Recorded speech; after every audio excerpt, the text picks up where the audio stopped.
Thank you, Ben. I'd just like to say thank you to coeo, Phil and Ben and the team for inviting me along today. Great chance for a small business like Future Leaders to be on the stage and share some of the stories today.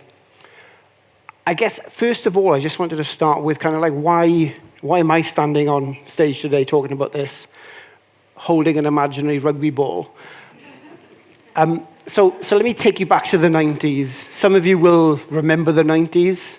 Some of you will have to try and imagine. So this is me back in my first job, British Gas, in what was called at the time, the Court Recovery Department. So what a great name for a department. Customers loved it, as you can imagine. So here I am, first job, back in the 90s, sat in front of a green screen monitor, proper telephone in front of me, and just trying to learn my way in the job market. But back in those days, collections and credit, it was like the terrible, the ugly sister of the business. You know, it was really, if you wanted to go and kill your career, that's where you went. Technology was we would get to you if we had possible time. And there wasn't really an awful lot of career progression back then. So just not the place to go. And then you fast forward to where we are today. And this is part of what I'm going to talk about in this session, actually, is how the talent and the people in this room today and the people that we represent back in our offices as well, the talent on show and the technology advances that we've all heard and we've all seen and witnessed in our own businesses as well, how that's really accelerated where we are today, and how these days credit risk collections, it's a bit more sexy, it's a bit more where you want to be. It's no longer the guy knocking on the door trying to get the old age pensioners television offer. It's no longer that sort of stuff. It's a bit more interesting. It's a bit more of a career, and we take our time to look after the people. We take our time to make sure that we have technology sorted. So this is a little bit about what I'm going to talk about today. This temperature check, this is something that Future Leaders as an organization, this is something that really makes sense to us. Our foundation is in helping people. So we offer free mentoring. So I've got a pen and a paper later if anybody wants to sort of take me up on that. But we offer that, but it's really more fundamentally about helping people. And this is what I think the roundtables do at coeo. We're there to provide support to the industry. We're there to leave people with some practical advice and really try, from an ambitious level, to inspire people to accelerate and to elevate where they're going in their businesses as well. So we've taken something which is really doing very well, which is the roundtables, and now we're looking at this industry temperature check, which we'll get into in a moment. So let me just move on to that.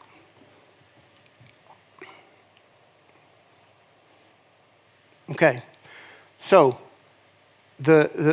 we've got quite a chunky agenda to get through. So a little bit about the what and the why, how we've approached it, some leaders' voices. So we have some videos of some people that we've interviewed beforehand. We've selected the best ones from today. I'm going to say that because Rachel's part of it. So we're really starting to build up a bit of a picture as far as what the industry is seeing at the moment. What are the things that are bothering people? What are the things we're looking to in the future? How are we going to tackle some of the biggest challenges? And the coeo guys kind of set me this challenge of how do we provide something better to the marketplace that we just don't have at the moment? How do we talk about things, and how do we elevate collections? How do we inspire people? How do we create a really ambitious environment for this industry by gathering us all together and a bit of this idea of groupthink rather than individually as our businesses trying to fix things? So we'll get into these things. We've got some Slido polls. If you haven't downloaded Slido yet, Nice yawn there, Vic. Thanks very much for that. Afternoon session, you can't beat that. There'll be other yawns as well. I won't call everybody out. It's just I know Vic very well, so that's fine. But you couldn't even hide it. It was a cracker. So if you haven't downloaded Slido yet, please do so. We've got some really important questions to ask you, and obviously the more people that get involved in those polls, the more value that they add. So a little bit of a peek into the potential of what this temperature check could be as well. So it's a bit of a soft launch. Some of you have already got involved in it, either in the interviews, and some of you would have got involved by answering some of the questions, but that's the start of something. You know, there's an ambitious desire, I guess, to sort of really get at this information. So it's a little bit of an insight into where we could take this, but we need everybody's help to make this what it could be. Okay, so the what and the why. I'm not sure how PowerPoint chose that picture, but we'll go with it. So it's a new way to look at insight. We're looking to provide an annual check-in, really, for the industry. It's a big investment for coeo, but it's something that we really think is necessary from a providing insight, helping to sort of give information back to the industry, and again, something us at Future Leaders, we're really keen on helping folks in the industry and really trying to drive standards up as well. Okay, so this is the approach that we've taken. Step one, we've got the questions out.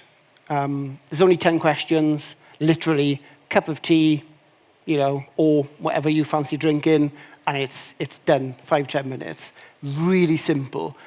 But the value in getting that at scale is significant. There's some really easy questions to answer in this, where we're not looking for anybody to share anything confidential. There's nothing commercially sensitive in there.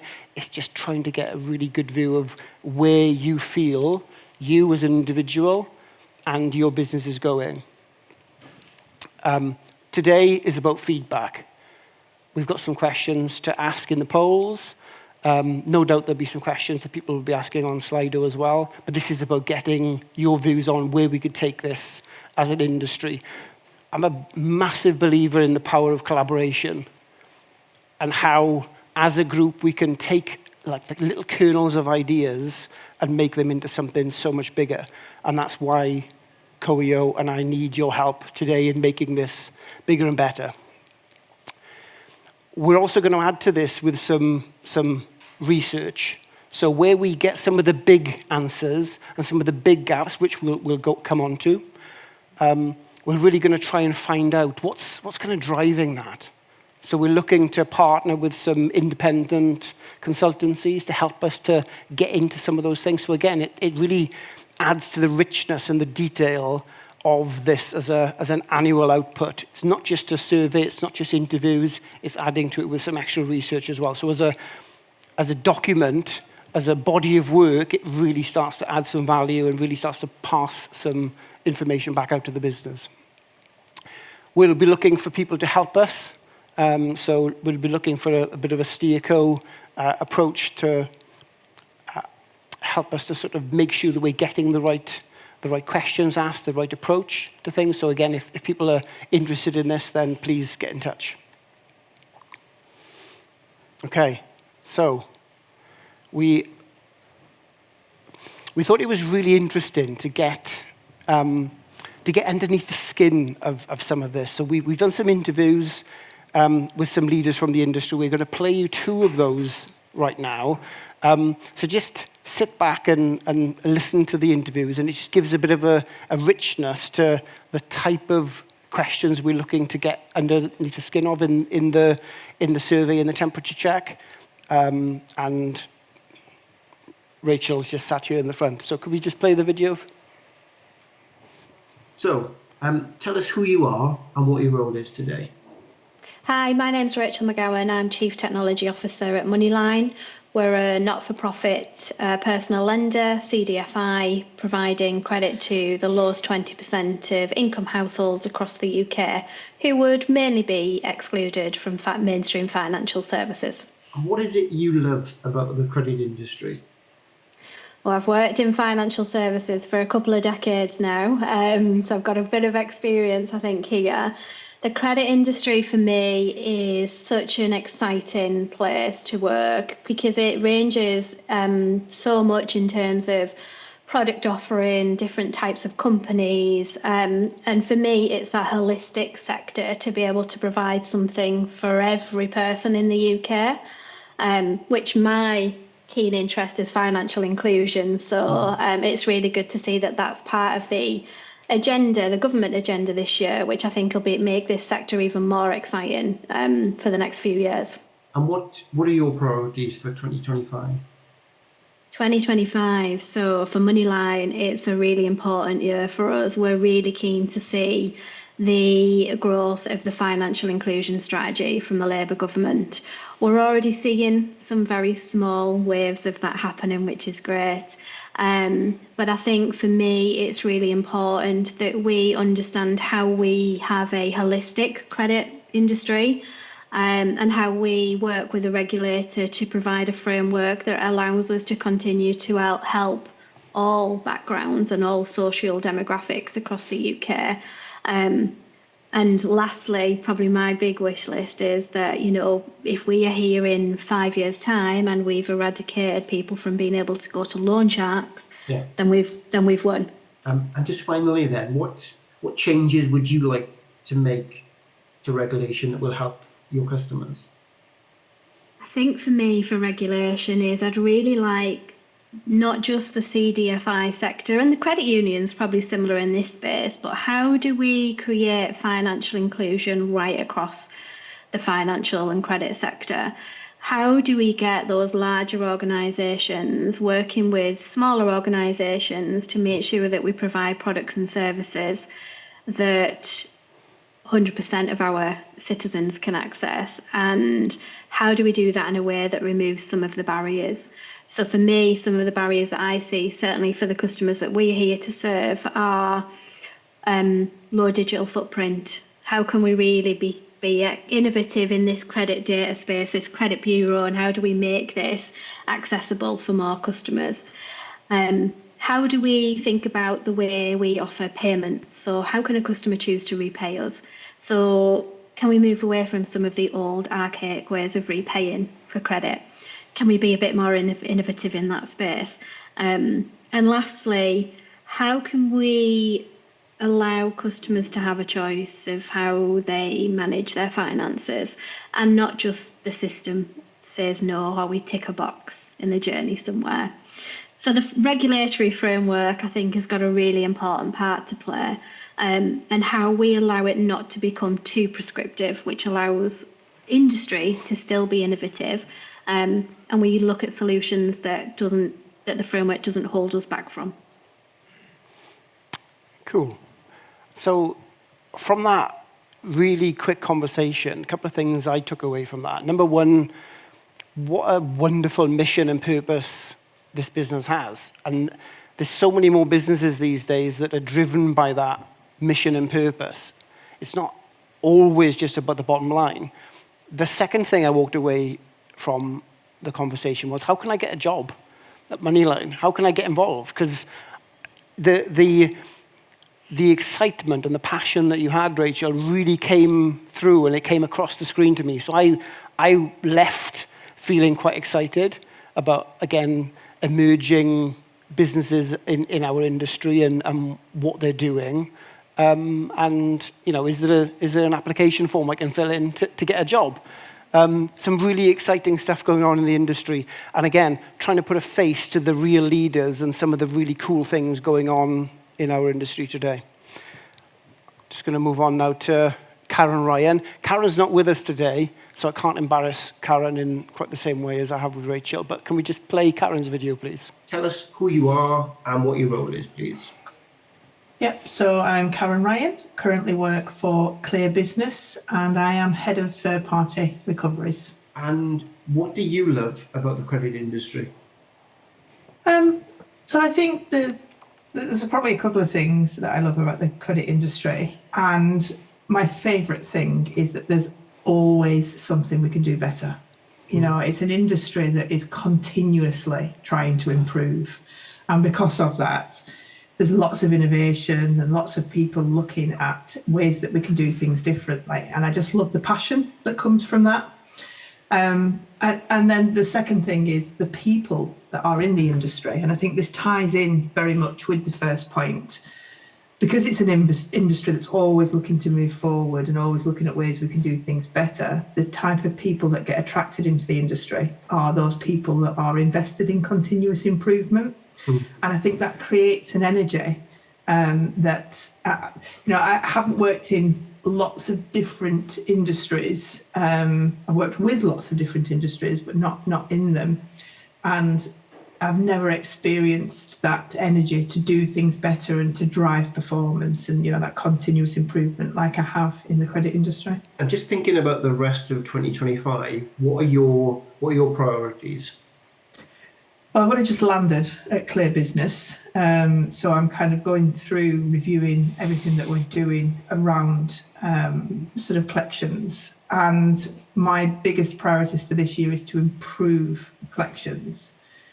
But I want to do that through improving processes, which actually you get a bit of a win-win because you improve in collections, but you also end up improving customer experience as well, because those two things are so, intrinsically linked. Yeah. That if we get the processes better for collections, which is the main priority, we will ultimately improve customer experience as well, which is, always has to be up there from a priority point of view.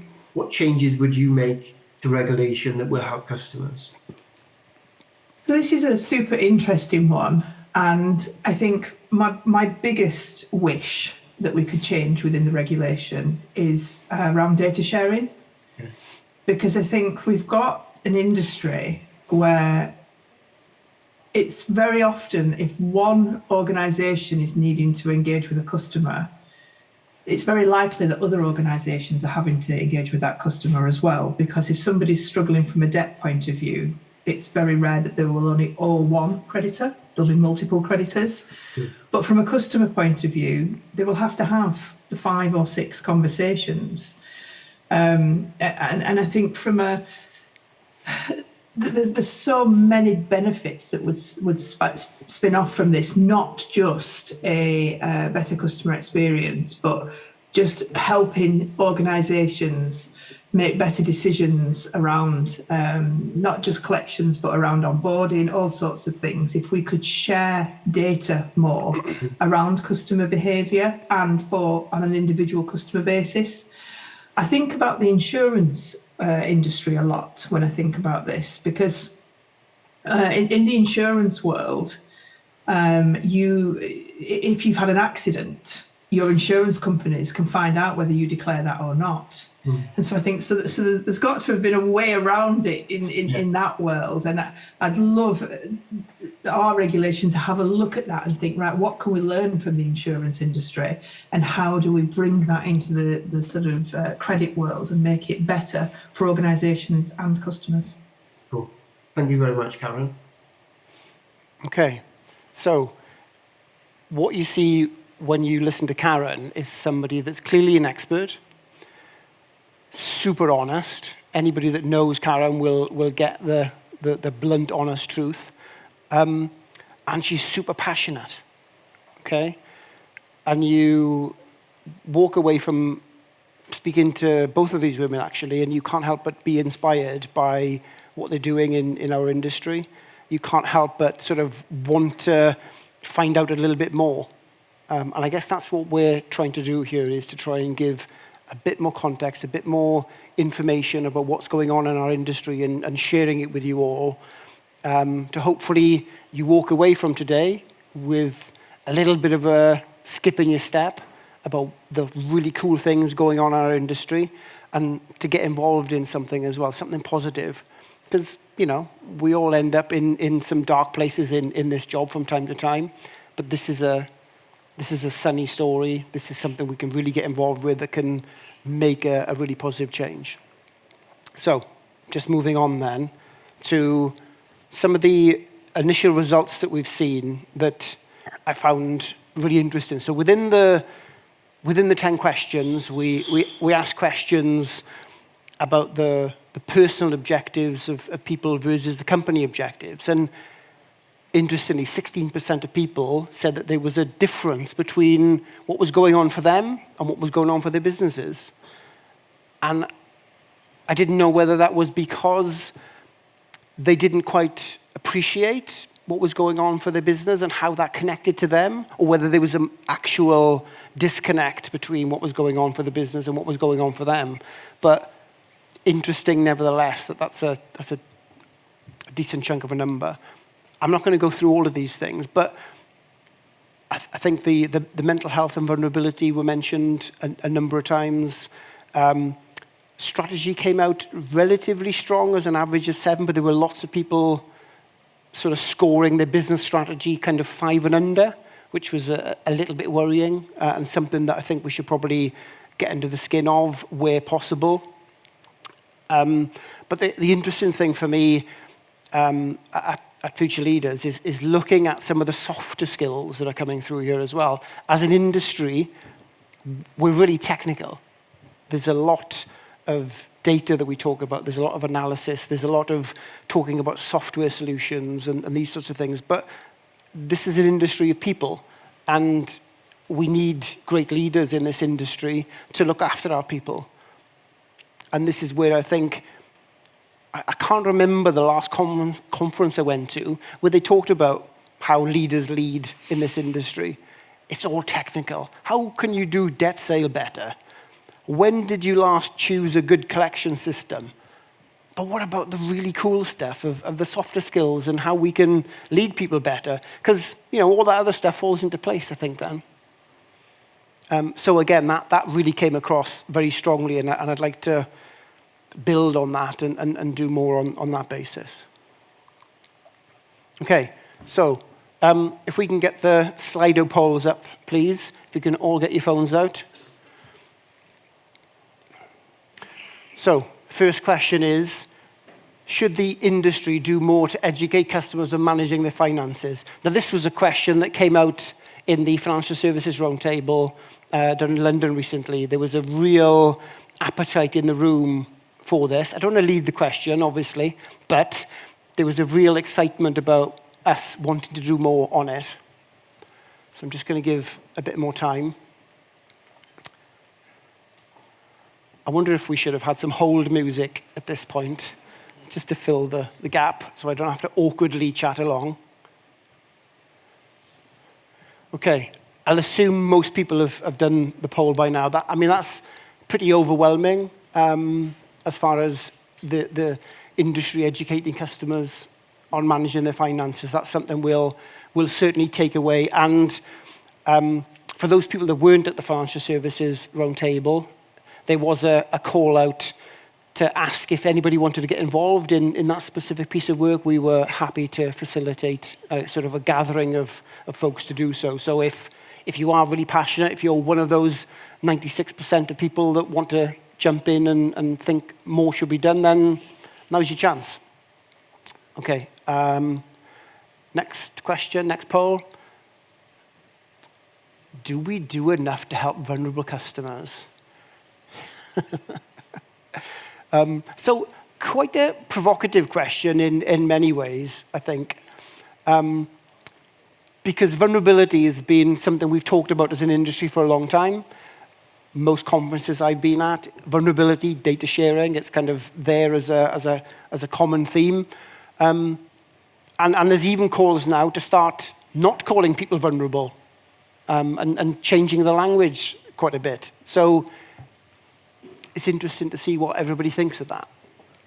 And maybe it's a little bit of, are we honest enough when we answer these sorts of questions? So I always follow up this sort of approach with, so if you were to ask one of your customers, do you think we've done enough to help you? Are they going to say yes, or are they going to say no? it's one of those questions I think that often we should reflect on the customer telling us whether we've done enough or not, rather than us kind of giving ourselves a good thumbs up and a pat on the back. So I guess that's my my view on it.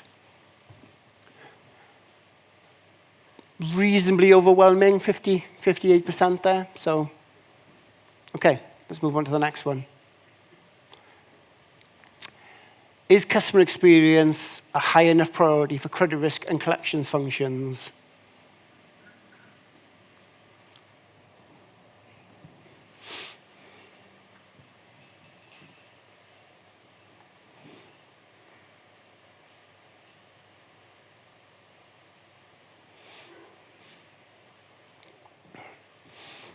I guess similar to vulnerability, I guess the way I look at this is, what are your metrics in running your businesses and your teams that are customer experience led? If you are heading up a collections function, are you interested in complaints? Are you interested in the experience that your customers are having day to day? And how much of your time are you spending on customer experience? Are your executive team asking questions about customer experience in collections? 66% think it is. Okay, let's move on.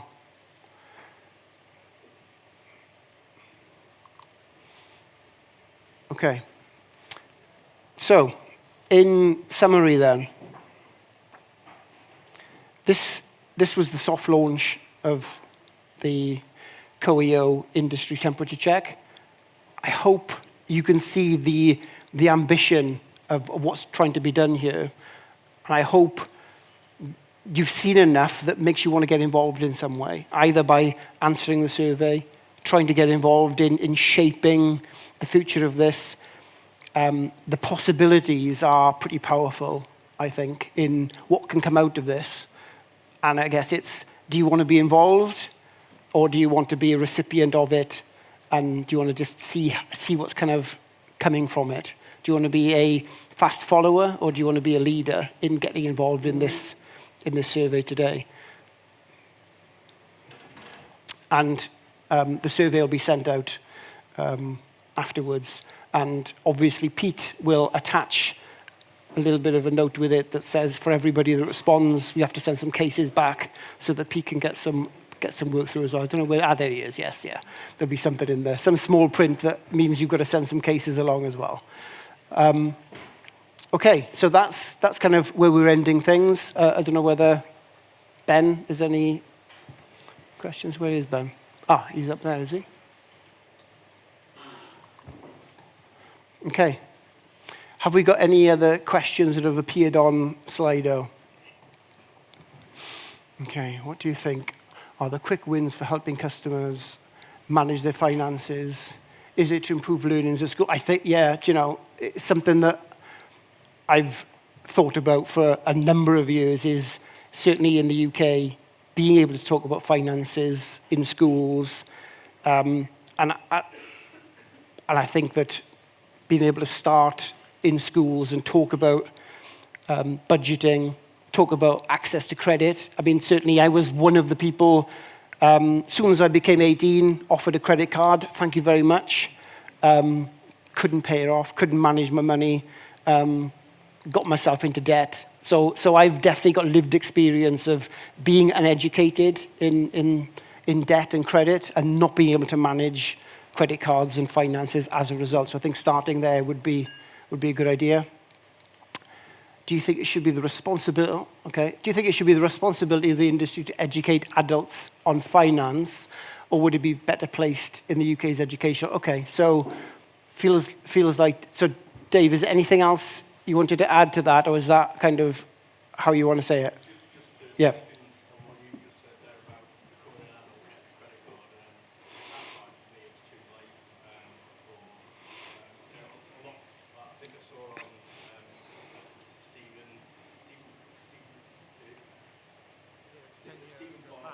Oh, yeah. Basically said that the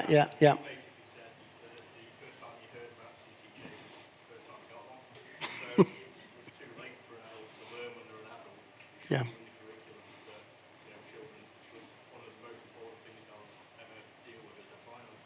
Yeah. Yeah, absolutely agreed. How do you fund this research? Phil, have we got a question on how we fund it? Oh, okay, cool. Okay, cool. I mean, we'll have a money bucket on the way out if anybody wants to help with it. You know, I've said, you know, can you get involved? I didn't quite mean that, but yeah, that'll certainly help. Okay. How do you become a leader speaker? I'm not sure what that means. Oh, how do you become, right, okay, so we'll make sure we send out, there's a link that we can send out to sort of get involved with future leaders. So if you want to become a mentor, or if you want to find a mentor, again, it'll always be free. That's our role, that's how we help people. We're never going to charge for it. I just think that exchanging money for a relationship where two people are helping each other is just not what we want to do. So we'll share the link to that after today. Thank you for whoever put that question up there to help us. Okay. How do you define the difference between three and unhappy? Ill. Okay. Ill and unhappy when you talk about mental health. Wow. I'm certainly not an expert on that, but it's a